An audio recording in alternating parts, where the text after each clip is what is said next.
Over the past several weeks, Boston City councilors have been responding to the pandemic by focusing on concerns over health and the local economy.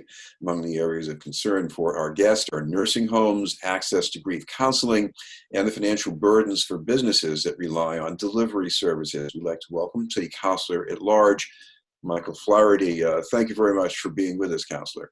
Good day, Chris. Good to see you, and hope you're doing well, and your staff over there are staying healthy and safe. Councilor, I'm going to start with your overall view at Large, Councilor. What do you make of the city numbers?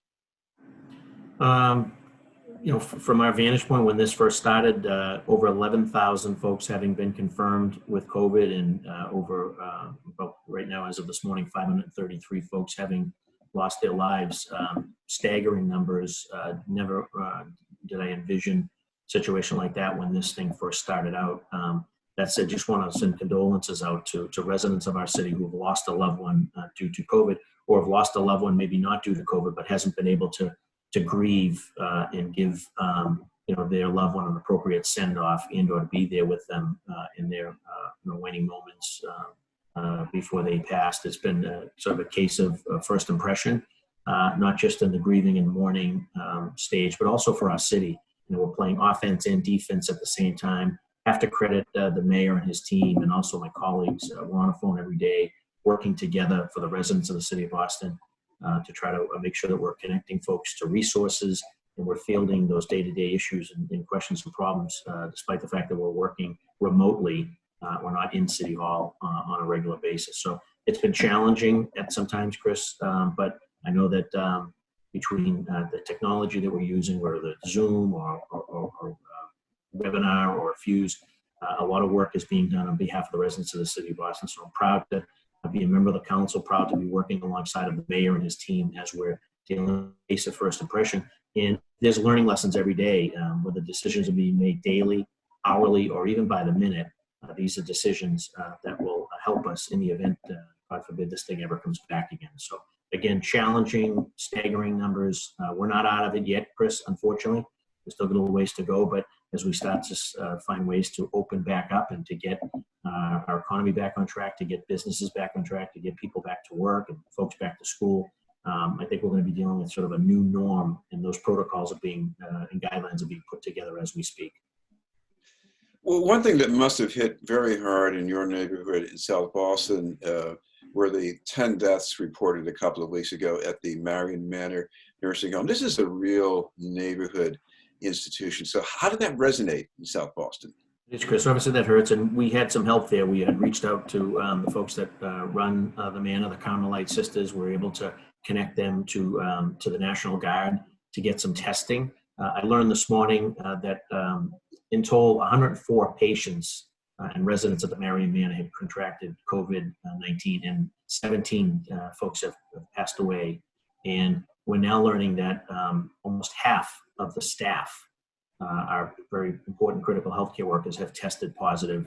So again, they at a point the situation was deteriorating, but I know that working together, I know that the local South Boston elected officials work with the Marion Manor. We reached out to the mayor and to the governor, MEMA, FEMA, and obviously the National Guard. All were able to lend a hand and throw a shoulder and to kind of get things back on track. So things have seemed to have since have leveled off, but it's been devastating. If you think about the community that's been hit the hardest, it's been our seniors, and it's been our nursing homes, it's been our assisted living and our rehab places. So I know that it's hitting a lot of communities. It's sparing no one, but if you think about the average age, I believe is 82, but if you think about the numbers of positive tests plus deaths, they really seem to be hitting our nursing homes and assisted living hard. And Marion Manor is a classic case study on that. It's one of many cases. It seems you got to do something different on the inside of a facility like that. But these facilities don't exist in a vacuum. You've got to do something about the daily traffic in and out. What would you like to see different right now? Well, I mean, if just you use the Marion Manor again, we were able to work with them to create a COVID floor. The facility was big enough to do that. Not every facility is big enough to do that, but they were able to create a COVID floor so they could separate those that had COVID with those that had not tested positive for it. I think that made a huge difference. But moving forward, we all need to be recognize and be sensitive to not only what we can do our own selves individually, but to help everybody else. So as we start to open up, making sure that these protocols are adhered to, and make sure that folks are wearing masks and they're adhering to the social distancing guidelines, particularly if we're going to start to open up our restaurants. Those guidelines should be coming down fairly soon, I believe on or around May the 18th. And if we're going to be able to get our businesses back on track and we're going to be able to get our restaurants and shops and stores open, we really need the owners and the management teams of those establishments to put together a plan and to stick to the plan and make sure that we're doing our best to keep those numbers down and to make sure that they don't come back again. One of the other areas you want to look at is access to grief counseling.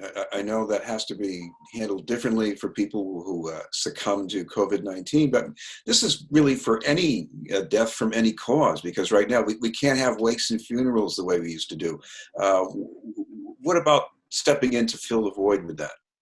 Yeah, just making sure that they know that there's resources there from the city from a trauma response perspective and/or some type of counseling. Again, folks were not given the opportunity to be by the bedside, to say thank you, to say I love you to their loved one, and in many instances have been away from the facility or the home for many, many weeks. So that, and then when the person passes, not being able to have sort of the traditional wake and/or service and/or Christian burial for those that of that faith.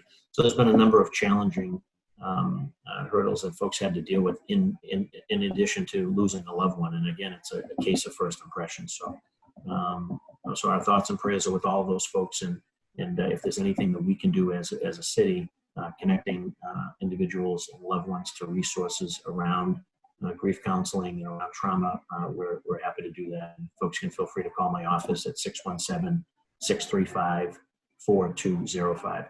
And one other note, Chris, we touched on the restaurants a minute ago.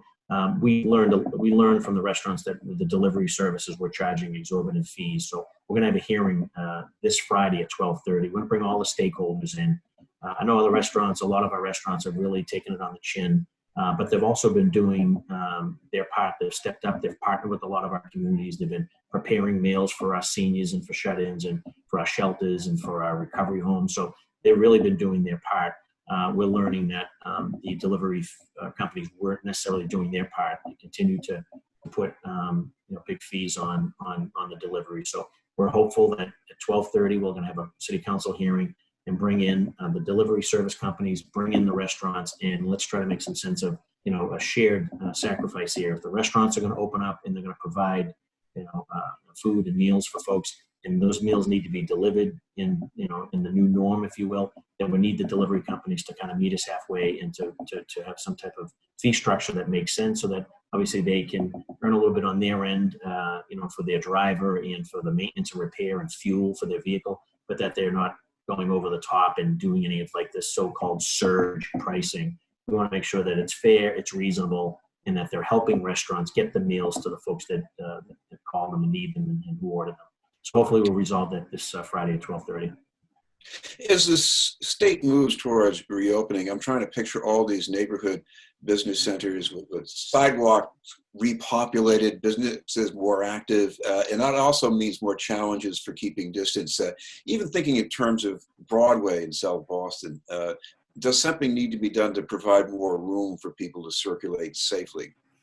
Yeah, well, we had a hearing on that last night. I participated in the hearing. Again, as more folks come out of their homes and as more businesses, both on the commercial, the retail, and on our restaurant side, we need to be cognizant of that. So making sure that we have enough elbow room, if you will, to make sure that people can come and go, transact business safely, feel comfortable being out, walking, exercising.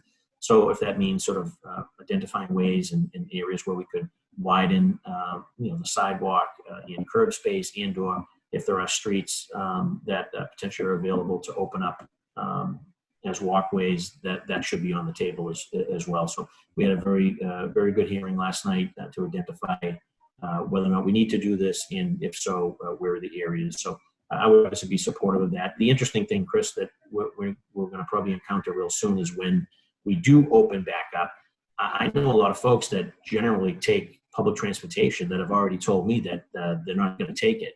So the challenge really will be for the MBTA and how they're going to handle one, cleaning the buses and cars, and also the spacing of the buses, the trains, and in the platforms at their stations. And so that's going to be a challenge. And if people don't feel comfortable or safe in that environment, they're not going to take public transportation, which their default, they're either going to go back to their vehicle, or they're going to go back to or use their bicycle, or walking, or some other modes of transportation, maybe a moped or a scooter or a skateboard, who knows. But I know from a number of folks that they're not going to be taking public transportation for the foreseeable future. That in and of itself is going to be a major challenge for our city, and it's going to be a major challenge for the MBTA. And so our hope is that as we're having this conversation, they're trying to figure out, what the cleaning protocols are going to be, what the distancing protocols are going to be, and the service levels, and how we're going to potentially have to stagger those service levels. I mean, I think the days of people jam-packed on a bus, or jam-packed on a train car, or jam-packed on a train platform at a station, those days are gone, Chris. But folks need to get to work, they need to get downtown, they got to get to a doctor's appointment, they got to get their children to school. I get all of that. And I need to make sure that we as a city are ready to embrace whatever that new norm is going to be. And my sense is it's not going to be on public transportation. One other constituency as you must be hearing from are people in the building trades.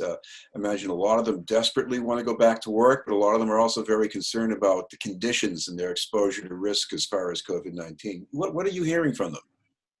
Yes, well, it's been a mixed bag. I know there's men and women of the trades, they want to go back to work. And in that instance, they want to make sure that they're going back to a safe working environment. So I know that the protocols have been established. The mayor's team, in conjunction with, construction stakeholders, experts, advocates, et cetera, have been in the room trying to identify what's the best way to do that, particularly for the larger construction sites where you could have dozens, if not hundreds, of tradesmen and women. So, making sure that they're getting their temperature taken every day, making sure that there's places to safely wash and sanitize their hands, make sure the social distancing is taking place on the breaks, whether it's the lunch break or the coffee breaks. That's all part of this, and making sure that there's something on site. Maybe it's a trailer, or maybe it's a section of the construction site that is made available for, whether it's hand sanitizer or cleaning materials, or to get your temperature taken.